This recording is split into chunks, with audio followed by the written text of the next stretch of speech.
said you tried to trick him. I have no idea. I just listen to what Kennedy says and go to the next subject. What did you guys learn? What did you guys learn from Brooklyn? Oh. Well, it wasn't anything new. You know, what confirmed that we've had a couple of other times that you've got to be totally involved on both ends of the quarter. You're not very good. You know, in the first half, things were easy. And then after Joel went out, things got difficult. We didn't handle the adversity very well. But you know, you play in the ACC, you have those situations put on you a lot, and sometimes we've done okay, but a lot of times we haven't. But I don't know, it was, I think I was just more impressed with Duke. I mean, Bill's healthier, it looks like, from a distance, and I thought he was phenomenal. Watching the tape, everything he does defensively is just so sound and so helpful. And then I thought Harry was closer to the Harry that we saw before all knee surgeries. And I thought when he blocks a shot on one end and dunks it on the other end. I mean, if they get played like that from those two big guys, they're better than everybody, I think. So it was good for them. I mean, they played well, and then we didn't play as well as we played. When you guys lost in the semifinals before and went on to win the national championship, did that ACC tournament loss help you guys in any way? Did it help refocus anything, or benefit to that? I don't know. You know, I was mad in Washington, D.C. We didn't have Rashad. If I'm not mistaken, is that correct? He had just come back. And then in Atlanta, we lost and we didn't have Ty.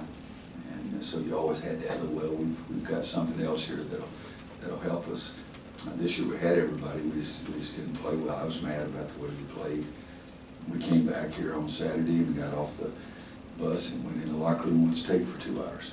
And so trying to learn something from it, but I know we really refocused each of those years, and I think we'll do that this year. Now, whether or not you play well or not, but I thought last year, winning the thing, we came back to practice, and my biggest emphasis was let's get focused on what we've got to do now.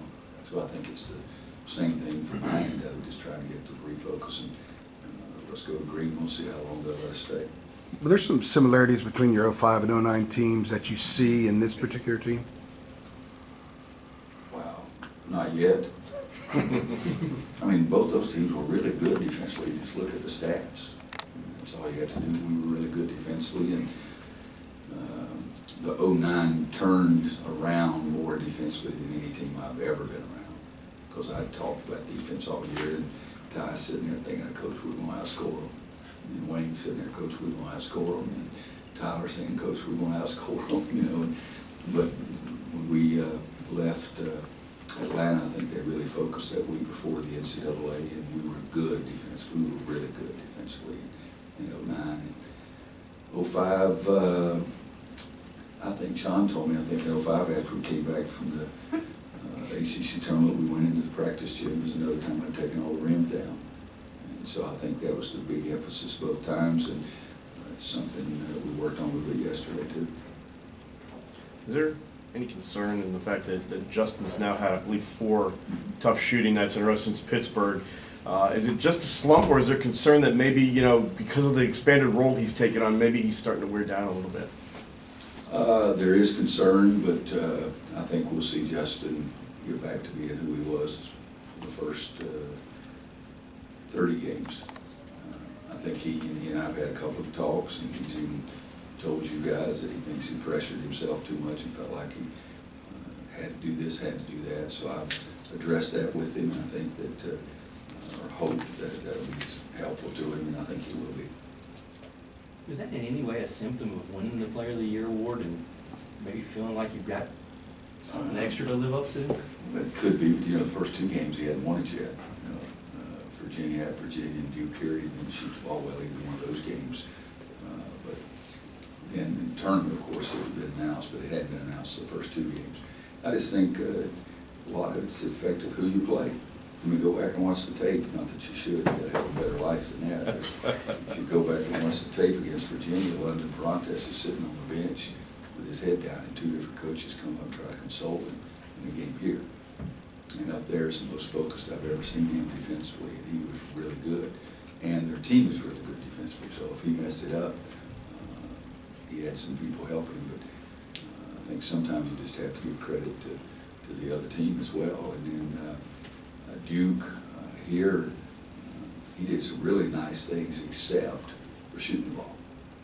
Joel Berry makes 5 threes in the first half, and nobody was concerned about what Justin was doing. But the second half, he finally made the 3, and it was a big sigh of relief for him. But he had probably 3 of the best plays passing the ball as he's had all year. So I think just probably if you're just talking about the player of the year, I think it would only be for the last 2 games. But I think that's normal. When people, it affects you. Sometimes guys say, you think I was good then, you watch me now, and the other guys feel like they do have to do more. Roy, defensively over the last month, has there been, from your perspective, kind of a gradual improvement in play, or has it been inconsistent? It's been inconsistent, and I don't look at, I'm not one of those analytical guys that I have to look at that and see what I strongly believe. I mean, there's one stat that games that we've been, haven't gotten as many offensive rebounds, we've lost. Well, duh. You know, I mean, good God, you don't have to go to the analytics to see that. So it's, I think for me, I go by how we're playing, and I do think the analytics do tell you some good things, and I look at them. We've had some good moments, but we've had some bad moments. So we have the inconsistency, which is we've had all year. I mean, this is irritating to me as a coach. Wow, we were really good defensively a couple of times, and we haven't been consistent with it. Haven't shown those things like we did then. Troy, before your game against Duke here, Mike had said he thought there were more teams that could win the national championship this year than any time he could remember, and that the landscape of college basketball, because of transfers and the money, had changed so much in the last 2 or 3 years that it was the top and the bottom had gotten closer together. No one was really talking about that. Do you see any of those dynamics at work? Yeah, I think there's more parity. You know, nobody likes to talk about it, but I think there's more good players. I mean, there are more good players out there that can beat you. The ACC this year, who knows what's going to happen the next 3 weeks. Last year, what our league did was really impressive. And this year, as a league, to me, it was much better, top to bottom. But now does that translate to 4 teams making the Elite 8 and 2 teams going to the Final 4? That remains to be seen. But this league this year, I just thought it was top to bottom is really as good as any league I've ever been involved in. And with that, and with the parity, and there's so many good teams, I think each and every year there's probably a few more teams that could win it. I'd say it's probably been so for the last 10 years. But this year, I don't think anybody stayed number 1 in the country more than 2 or 3 weeks before they lost. Well, I hope it's not an impolite question like the one you got in New York. But, can you talk about the split-second decisions that you make and coaches make about taking somebody out and putting somebody back in? You know, I know that most been a Carolina tradition all the way back since Jordan in '84 when a guy comes up with 2 fouls at the end of the first half. But which Coach Smith would disagree with you because he said that was never his plan. It's just that it was what he decided to do that game. yeah, and that's what I'm asking about. Because so what are the factors that go in, like leaving Joel in with 3 and then leaving him out for so long with 4? Well, when he got his 3rd one, I called him over. I said, now you got to be smart. I said, we'd like to have you in the game. And I say all the time to players, once you get on the verge of foul trouble, your only foul should be that you're trying to take a charge and the referee calls it block, or you're trying to box out and you weren't successful. That's the only foul you should make if you're on the verge of foul trouble. Well, Joel told me, he said, I'm good. Well, he wasn't good. All right, it didn't take very daggone long to get the 4th one. And so then he was so ticked off over on the bench. And not that you should look, but I get down in front of him and I said, listen, I need you to keep your head in. We need to get you back in the game. And he didn't make me feel like his head was into it. And his track record, while I'd been standing on that bench in Brooklyn, didn't show, you know, that he could handle it. And so I left him out. And it's not a split decision. You got time. I think I told the staff, I said, if it ever gets past a 1-possession game, then I'm going to put Joel in. Well, it got to 4, so I got him and put him in. If that had happened 3 minutes earlier, I'd have done it. I don't think I would have put him back in any earlier than 7 mark, right? I mean, I can't, it's 5 It something. was 7 when you put him back in, but he might have been sitting at the scores table when. Well, no, the thing is, when I said that, I really wanted to wait until about 5 or 6. And then when I got him up to go to the scores table, one of the coaches says, "Do you want to call a timeout to get him in?" And I said, "No." And the reason I said no is because the ball, and this is not blaming anybody, okay? The ball was in Justin Jackson's hands and Isaiah Hicks was posted up. I liked that scenario. Because somebody said, "You want to call a timeout?" And I said, "No." And what happened? Justin turned it over, thrown it into post Isaiah, and then they go down and make a 3. Because he was at the scores table. And I could have called a timeout then, but I sort of like that scenario. But the plan had been that if it got past the 1 possession game was to put him back in, unless, well, we didn't even talk about it at, what did he get his forfeit? 15. 15. So we didn't even talk about it then, but when it got under 10, probably, I'm just guessing here, but under 10, that's what I said to staff, if it ever gets below 1 possession, more than a 1 possession game, I'm going to put it back in. And then by the time I got him in to cause a stoppage of play, I think it was 7. I think it was 7 then when I got him back in. And so it's, but with him, he had shown me, because after I pulled him over the side and talked to him, I said, "Now, don't do anything stupid." And what do you do? Something stupid. I mean, you just reach. I even told him later, let's say that the referee hadn't called a foul, and we'd have gotten that ball. Let's say we scored 3. That would have been really good, but would that 3 have been worth you sitting out for 8 or 9 minutes, 10 minutes? And he said, "No." And I said, "Well, that's what I need you to think about." Was it the accumulation of the fouls that made him more emotional than usual? He didn't think any of the fouls were right. And that's the bottom line. I mean, he's a fiery guy. I mean, he doesn't like the charge, he really thought he was there and he was outside the arc.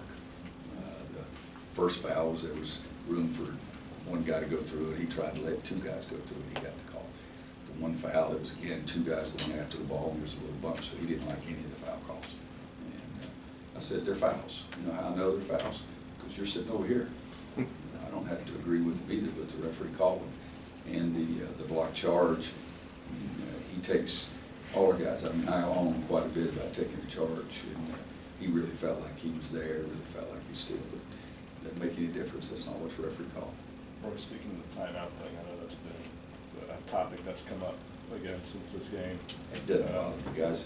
Find something damn original to think about. I've been criticized for 29 years for not calling timeouts. I'm still 5'10" and a half. That part ain't changing either.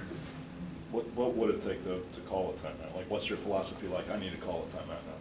What my philosophy is, the same daggum philosophy I have 29 years. I call them when I want to.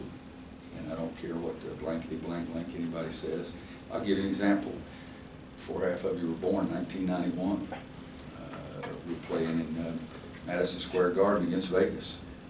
And I jumped up to call a timeout, and Kevin Stallings says, "Well, Coach, we get 1 in 40 seconds. I said, "I don't care, we could be down 8 more.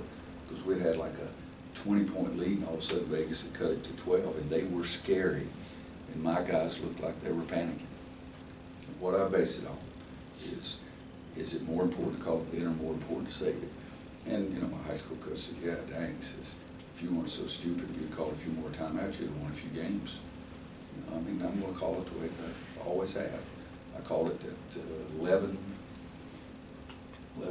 There were 2 timeouts during that course of their run anyway. I mean, timeouts are overrated. I believe, God Almighty, we take a timeout every time the referee gets a heartbeat.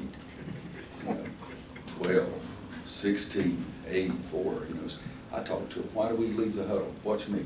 I keep my guys in the huddle less than any coach in basketball. I send them out. I'm tired of talking to them. There's so much I can say. So my policy, philosophy, thought process, I'm going to call timeout when I think it's the right thing to call. I mean, it's seriously, one of the coaches said, "You want to call a timeout?" Justin Jackson got the ball on the wing, and Isaiah Hicks is posted low with the little guy behind him. I like that. So I'm not going to take that away. But I did. 1991, go look at it. Called one with 12 minutes to go and a half. Well, I called one Saturday. It's Friday when we play. I look at you for everything. It's all what day it is and what time it was. But I called a timeout at 11. There were 2 timeouts in there. And so I'm not going to change. because we've been pretty damn good. And I think that I had a player, and this is more important than any of you guys or any fans or any, all that internet crap. I had a player one time tell me, he said, Coach, if you call a timeout, I'm going to panic. I don't want my players panicking. Every day we practice, I put them down 6 with 3 minutes to go, or up 6 with 3 minutes to go, almost every day. So am I wasting all my time to call them over there, put our hands together and sing Kumbaya? So I'm going to call them when the hell I want to call them. I don't care what you guys say, what anybody else says. Makes no difference. You haven't been on the bench 1,000 games, and I have. So that's my philosophy. Talk all the hell you want. It makes no difference to me. We win some games. I'm not calling timeout. One player said, if you call timeout, I'm going to panic. And that's a hell of a lot more important to me than anything you guys say or any plumber that's putting something on Facebook. While I've got you in a good mood. Let's think of it, guys. I've coached 1,000 games. We've been in some tight situations. We've won some games. I have never, hey, maybe this will work again. But this one, you already had 2 timeouts. I mean, you already had 2 times to talk to them. So. Yeah, I mean, that's the whole thing. We talked already twice. And then I called one with 11 because I didn't like the good look on our guy's face. That's your answer. If I don't like the look on my guy's face, I'll probably call a timeout. But we've been there before. Really. Every day. 86-80. Before we played Virginia, I'll tell Tony this. He changed my practice because I'll make it 66-60. I swear to God, that's the truth. You go back to it. If we get ready to play Virginia, a late game scenario, it's 66-60. Us ahead or 60-66, us behind. Everybody else is 86-8. One year we played Billy Tubbs when he was at, maybe it was TCU. Yeah, I think it was. Didn't you coach at TCU? Mm-hmm. Oh, yeah. So I made it 96-9. We beat the dog crap out of them. They were the leading scoring team in the country. But so if my guys look nervous or if they look confused or panicky, then I'll call it at that point. But I'm doing this for my benefit, not yours. What do you think of Mike's philosophy to call a timeout after basket? You know, I see high school coaches do that a ton. I saw it happen 3 times here Saturday night in the state championship game. And, you know, it's what he believes in, it's what they believe in. I've never let what anybody else does stun me because the guy's got to feel comfortable with what he's doing. You know, it's something for me. I want to get the play stopped to get a guy out sometimes. I've asked players. I asked the 05 team and the 09 team in the championship game, do you guys need a timeout? I've asked players when they're going to the free throw line before, do you need a timeout to rest? I do that all the time. But let me get to something that's beneficial to me. You know the 2 easiest jobs in the world? Seriously. I'm afraid to ask. Yeah, you should be. College basketball coach or a golf course superintendent, because everybody knows how to do your job better than you do. Last time I said that, I got 5 invitations from golf course superintendent. Yeah. One guy, the president, whatever, American Golf Course Superintendents Association of America sent me a little note. Said, anytime you want to go play any of our places, let me know. So I'm doing this for me, guys. But I mean, I play golf, so I said, why don't they put that bunker there? Well, why don't they cut that grass over here a little bit more than that? Everybody knows how to be a golf course superintendent and a college basketball coach. Yeah, it'll work. This Public press relations, conference we get a is few really- suggestions too. Yeah, this press got conference practice. deteriorated. Anybody got anything else? No, it's you're doing Drop yourself. the mic. See you in Greenville on Thursday. How was my